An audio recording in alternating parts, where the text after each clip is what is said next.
2015년 3월 31일 오하이오주 나일스. 모두가 서로를 아는 조용한 마을에서 한 여성이 자택에서 실종됩니다. 평소 평범해 보이던 오후는 응급 구조대원이 공황 상태에 빠진 전화를 받으면서 악몽으로 변합니다. 어머니를 찾을 수 없어요. 집안이 온통 피투성이에요. 제발 경찰을 당장 보내주세요. 한 블록도 차에 떨어지지 않은 곳에서 보안 카메라에 비틀거리는 10대 소녀가 이상한 모습으로 포착됩니다. 거의 옷을 입지 않은 채 온몸이 피투성입니다. 주민들이 깨닫기 전까지는 이 광경은 충격적이지 않습니다. 그 10대 소녀는 한때 피해자에게 직접 도움을 받았고 정원 일을 하도록 고용되었습니다. 그녀는 한때 손주처럼 믿었던 남자를 마리벨 카스트로는 오하이오주 나일스 체리 에비뉴 동네에서 널리 알려진 이름입니다. 큰 업적 때문이 아니라 수십 년 동안 따뜻하고 배려심 깊은 존재로 살아왔습니다. 94 세인 마리는 고인이 된 남편과 함께 지은 집에서 여전히 혼자 살고 있습니다. 남편이 세상을 떠난 후에도 그녀는 이사를 거부했는데 그 이유는 그 집의 추억이 가득했기 때문이기도 하지만 동네의 고요함과 이웃들의 친근함을 사랑했기 때문이기도 합니다. 그들은 그녀를 지지라는 애칭으로 불렀습니다. 어린 증손자들이 방과 후 그녀를 안아올 때 붙였던 애칭입니다. 마리는 요리와 교회 참석을 좋아했고 놀랍게도 낚시도 즐겼습니다. 90대가 된 지금도 마리는 여전히 책을 읽고 매일 아침 커피를 내리고 다른 사람들과 웃음을 나눕니다. 마리는 할머니이자 어머니, 이웃일 뿐만 아니라 3대에 걸친 대가족의 정신적 지주이기도 합니다. 그녀의 자녀와 손주들은 흩어져 있지만 끊임없이 연락을 주고받습니다. 모두에게 그녀는 친절과 회복력의 귀감입니다. 마리를 모든 사람의 눈에 특별하게 만드는 것은 바로 그녀가 동네 10대들을 대하는 방식입니다. 그녀는 종종 그들을 정원 일을 돕도록 고용하고 항상 공정한 대가를 지불합니다. 돈뿐만 아니라 신뢰로 말입니다. 바로 그 신뢰에서 비극이 시작되는 것입니다. 2015년 3월 31일 아침은 맑고 화창했습니다. 일상을 시작하기에 더할 나위 없이 좋은 날이었습니다. 마리벨 카스트로에게는 그저 평범한 하루였습니다. 딸 데보라는 은행에 가기 위해 마리를 데리러 차를 몰고 왔습니다. 그들은 평소처럼 이야기를 나누고 웃었습니다. 마리는 평소와 다름없이 정신이 또렷하고 쾌활했습니다. 은행 업무를 마친 데보라는 어머니를 집으로 데려다 작별 인사를 하고 저녁에 쇼핑을 하러 다시 오겠다고 약속했습니다. 오후에는 마리가 집에 혼자 있었습니다. 차를 마시거나 라디오를 켜고 뉴스를 듣거나 손주들에게 전화를 걸었을지도 모릅니다. 아무도 이상한 소식을 전하지 않았습니다. 모든 것이 평화로웠습니다. 한편 마리의 집에서 멀지 않은 곳에는 그녀가 자비를 하도록 고용했던 15세의 소년 제이콥 라로사가 그날 아침 트럼블 카운티 청소년 사법센터에서 막 풀려났습니다. 그는 보호자 없이 정신적으로 불안정한 상태로 동네로 돌아왔습니다. 그 후 몇 시간 동안 무슨 일이 일어났는지 아무도 확실히 알지 못합니다. 확실한 것은 오후 5시 25분 데보라가 예정대로 집으로 돌아왔다는 것입니다. 그리고 모든 것이 달라졌습니다. 문은 반쯤 열려 있었고 계단에는 와인 한 병이 놓여 있었습니다. 숨 막힐 듯한 정적이 감돌았습니다. 마리가 평생 간직했던 평화는 침묵 속에서 산산이 조각났습니다. 2015년 3월 31일 정오와 오후 사이의 모든 흔적은 제이콥 라로사가 마리 벨카스트로의 집으로 돌아간 것을 보여주었습니다. 그는 그곳에서 집안일을 했고 입구를 알고 있었습니다. 제이콥이 정확히 언제 집에 들어왔는지는 불분명합니다. 그러나 현장은 문이 부서져 있었고 내부에는 저항의 흔적이 있었습니다. 첫 번째 공격이 발생한 것으로 추정되는 거실에서는 가구가 옮겨져 있었고 많은 혈흔이 있었습니다. 수사관들은 제이콥이 무거운 물건, 나중에 손전등으로 확인됨을 가져와 피해자의 머리를 반복적으로 가격했다고 보고 있습니다. 키 약 1m, 42cm에 몸무게 40kg도 안 되는 마리는 강하고 지속적인 가격 때문에 저항할 수 없었습니다. 범인은 그녀를 침실로 끌고 들어갔고 바닥, 계단, 벽에는 피가 묻어 있었습니다. 피해자의 옷차림은 현장에서 심하게 흐트러져 있었는데 이는 폭행이 일반적인 폭행의 범위를 넘어섰다는 것을 보여주는 징후였습니다. 계단에서 술병이 발견되었고 집 안에서는 또 다른 술병이 발견되어 용의자가 현장에서 술을 마셨을 가능성을 시사했습니다. 범행 후 제이콥은 피투성이가 된 채 알몸으로 집을 나섰고 얼마 지나지 않아 비틀거리며 집으로 돌아왔습니다. 몇 분 후 제이콥의 어머니는 아들이 이상한 상태로 집에 돌아오는 것을 발견하고 911에 신고했습니다. 2015년 3월 31일 오후 5시 25분경 데보라는 어머니 집으로 돌아왔을 때 무언가 잘못되었음을 직감했습니다. 현관문은 반쯤 열려 있었고 자물쇠는 억지로 열었던 듯 삐딱하게 열려 있었습니다. 현관 계단에는 와인 한 병이 놓여 있었는데 어머니의 생활 방식과는 전혀 어울리지 않는 것이었습니다. 데보라는 조심스럽게 안으로 들어섰습니다. 이상하리만치 조용했습니다. 계단에는 붉은 얼룩과 함께 또 다른 와인병이 놓여 있었습니다. 그녀의 직감은 무언가 크게 잘못되었음을 알려주었습니다. 집 안으로 더 깊이 들어가자 데보라는 어머니의 지갑이 바닥에 쏟아져 있었고 서류와 개인 소지품들이 곳곳에 흩어져 있는 것을 발견했습니다. 복도부터 계단, 나무 바닥까지 피가 사방에 흩뿌려져 있었습니다. 지하실로 내려갔지만 아무도 보이지 않았습니다. 공황 상태에 빠진 데보라는 거리로 뛰쳐나갔고 옆길에 구급차가 주차되어 있는 것을 보고 도움을 요청했습니다. 구급대원들은 즉시 경찰에 신고했습니다. 하지만 아직 안심하지 못한 데보라는 집으로 돌아와 수색을 계속했습니다. 예전 침실 문을 밀고 들어가자 그녀는 깜짝 놀랐습니다. 마리는 바닥에 꼼짝도 하지 않고 누워 있었습니다. 태아 자세로 몸을 웅크리고 있었고 하체는 완전히 나체 상태였습니다. 데보라는 몸을 굽혀 어머니의 등에 손을 얹었고 차갑고 축축한 피를 느꼈습니다. 어떤 아이도 경험하고 싶지 않은 순간이었습니다. 경찰은 재빨리 도착하여 체리 애비뉴 509번지의 집을 봉쇄했습니다. 범죄 현장 수사팀은 거실, 계단, 침실 등 여러 곳에 혈흔이 묻어 있었다고 밝혔습니다. 바닥에는 미끄러져 끌려간 자국이 있어 피해자가 최초 공격 장소에서 개인실로 끌려갔음을 알 수 있었습니다. 또한 살인 도구로 추정되는 피 묻은 손전등이 집안에서 발견되었습니다. 부검 결과 마리는 머리에 여러 차례 둔탁한 충격을 받아 두개골과 뇌에 심각한 손상을 입어 사망한 것으로 밝혀졌습니다. 검시관은 부상의 심각성과 범위 때문에 정확한 구타 횟수를 판단할 수 없었습니다. 즉각적인 사망 징후는 없었으며 그녀는 공격 후 잠시 동안 살아있었을 가능성이 있습니다. 부검 보고서에는 성폭행 흔적도 기록되어 있었지만 공격은 아직 완료되지 않았습니다. 추정 사망 시간은 시신이 발견되기 불과 몇 시간 전, 즉 제이콥 라로사가 불안정한 상태로 집으로 돌아왔다는 어머니의 신고가 접수된 시간쯤이었습니다. 현장 소견은 수사관들에게 충격을 주었을 뿐만 아니라 그들이 목격한 가장 비극적인 사건 중 하나로 그들의 기억 속에 영원히 새겨졌습니다.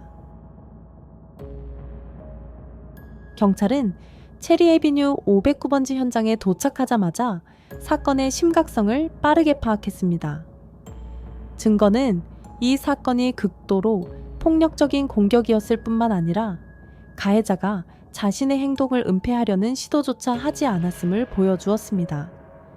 사방에 피가 낭자했고 현장은 청소되지 않았으며 피해자는 끔찍한 모습으로 남겨졌습니다. 데보라의 신고 후 몇 분 만에 또 다른 신고가 접수되었습니다. 한 10대 소년이 속옷 차림으로 집으로 돌아와 피투성이가 된 채 알아들을 수 없는 말을 중얼거렸다는 신고였습니다. 아들을 걱정한 어머니는 즉시 911에 신고했습니다. 그 10대 소녀는 현장에서 불과 몇 집 떨어진 곳에 살고 있던 15세 제이콥 라로사였습니다. 구급대원들이 도착했을 때 제이콥은 계속해서 중얼거렸습니다. 이 일로 날 죽일 거야. 날 죽일 거야. 구급차가 제이콥을 인근 병원으로 이송하는 동안 경찰관 한 명이 현장을 예의주시하기 위해 파견되었습니다. 응급실에서 구급대원들이 예비검진을 실시했습니다. 제이콥은 온몸에 혈흔이 있는 것을 제외하고는 눈에 띄는 외상이 없었습니다. 이 시점에서 경찰은 두 사건 사이에 명확한 연관성을 발견했습니다. 10대 소녀가 폭력 사건에 연루된 흔적을 가지고 돌아왔고 한 여성이 근처에서 살해당한 것이었습니다. 경찰은 즉시 제이콥의 시신에 대한 수색영장을 발부받아 손톱, 옷, 그리고 병원이 피를 닦는 데 사용한 물티슈에서 DNA 샘플을 채취했습니다. 이 증거는 나중에 검찰의 핵심 증거가 되었습니다. 현장에서 수사관들은 살인 무기로 추정되는 피가 묻은 무거운 손전등을 발견하고 비교를 위해 여러 곳에서 혈액 샘플을 채취했습니다. 피해자의 지갑은 뒤져 있었지만 귀중품이 사라진 흔적은 없었습니다. 이는 범죄 동기가 단순 강도가 아닐 가능성을 시사했습니다. 부검 결과를 기다리는 동안 제이콥의 기록을 검토했습니다. 그 결과 그가 몇 시간 전에 트럼블 청소년 사법센터에서 퇴원했다는 사실이 밝혀졌습니다. 기록에 따르면 제이콥은 폭력, 약물 남용 전력이 있었고 여동생을 다치게 했으며 여러 차례 가출한 적이 있었습니다. 시간, 장소, 혈흔, 그리고 제이콥의 특이한 행동이 일치하여 경찰은 의심의 여지가 없었습니다. 제이콥 라로사는 공식적으로 유력한 용의자로 간주되어 병원 침대에 수갑이 채워진 채 끊임없는 감시를 받았습니다. 모든 증거가 점차 모여 명확한 그림을 그려내고 있었습니다. 상식적으로는 설명할 수 없는, 하지만 소름 돋는 진실 앞에만 마주할 수 있는 사건의 그림이었습니다.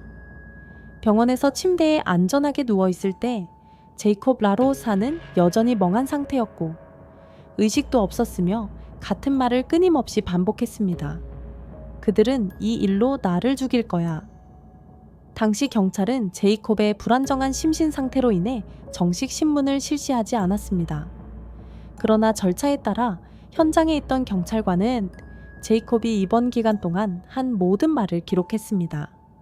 일관성 없는 문장, 논리적인 순서를 따르지 않는 운걸거림까지 모두 기록되었습니다. 얼마 지나지 않아 수사기관은 공식 진술서 수집 명령을 요청했습니다. 그러나 제이콥의 변호인은 제이콥의 미성년자이고 정신 상태가 불안정하다는 이유로 보호자와 변호인 없이는 증언을 할 수 없다고 즉시 요청했습니다.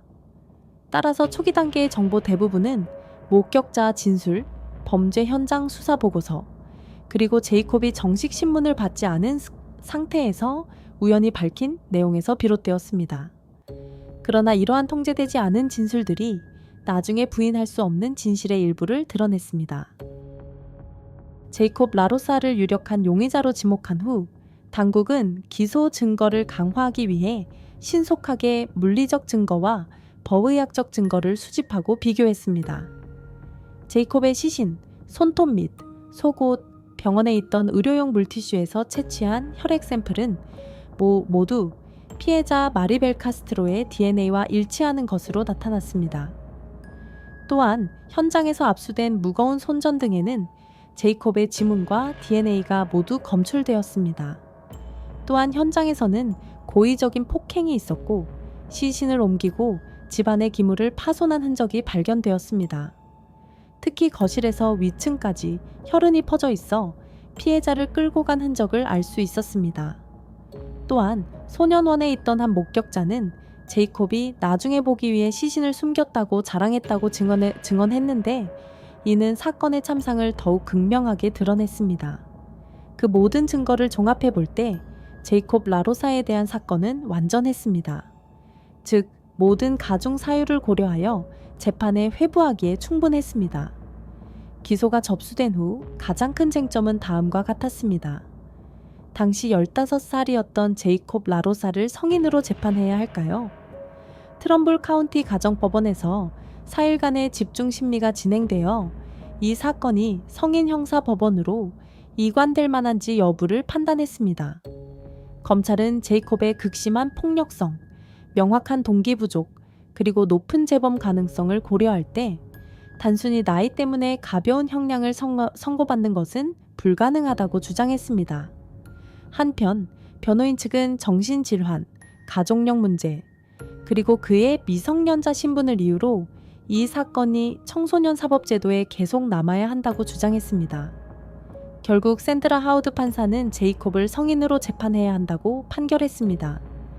2015년 12월 16일 제이콥 라로사는 1급 살인, 주거 침입, 무장 강도, 강간 미수 등의 혐의로 대배심에 의해 기소되었습니다. 재판 전 절차에서 변호인 측은 제이콥의 옷, 피 묻은 수건, 병원에서의 진술 등 특정 증거들이 영장도 없고 보호자도 없이 수집되었다고 주장하며 증거 배제 신청을 제기했습니다. 그러나 법원은 긴급한 상황으로 인해 압수가 적법했으며 제이콥이 자발적으로 치료를 받기 위해 나섰다는 이유로 이 신청을 기각했습니다. 2018년 2월 제이콥은 재판에 회부되는 대신 예상치 못하게 무죄를 인정했습니다. 즉, 유죄를 인정하거나 부인하지 않고 유죄로 재판받는 데 동의한 것입니다. 와이언 맥케이 판사는 제이콥 라로스에게 유죄를 선고하고 가석방 없는 종신형의 다른 혐의에 대한 추가 징역 30년을 선고했습니다. 범행 당시 제이콥이 18세 미만이었기 때문에 사형은 선고되지 않았습니다. 선고 과정에서 피해자 가족은 감정적인 호소를 하며 영적으로 용서가 가능할 수 있지만 사회는 제이콥과 같은 사람들로부터 보호받아야 한다고 주장했습니다. 마리 벨카스트로의 죽음은 헌신적인 할머니이자 어머니, 그리고 이웃을 잃은 비극적인 상실이었을 뿐만 아니라 지역 사회에 커다란 균열을 가져왔습니다.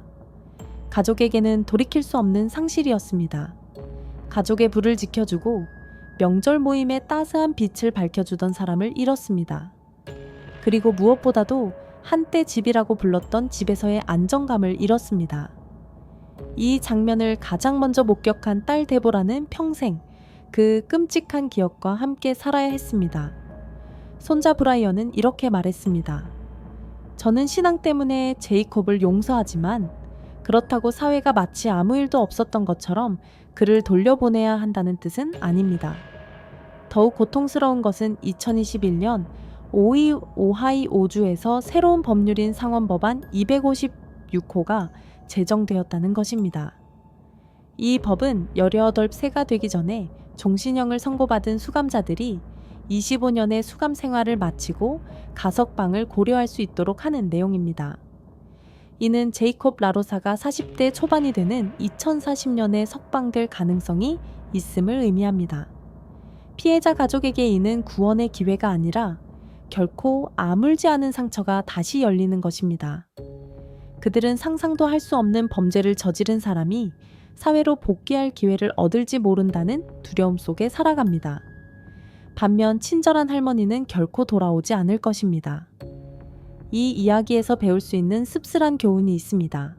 친절을 담아 베푼 신뢰에도 한계와 경계가 있어야 한다는 것입니다. 오늘날 사회는 내면의 자아, 가족, 그리고 과거와 씨름하는 젊은이들로 가득합니다. 하지만 이러한 상처가 제때 발견되고 개입되지 않으면 그 결과는 단순한 생명의 상실을 넘어 무고한 사람들의 생명까지 위협할 수 있습니다. 마리벨 카스트로는 친절과 사랑으로 살았습니다. 비극이 그녀를 정의한 것이 아닙니다. 그녀가 남긴 빛이 그녀를 정의합니다.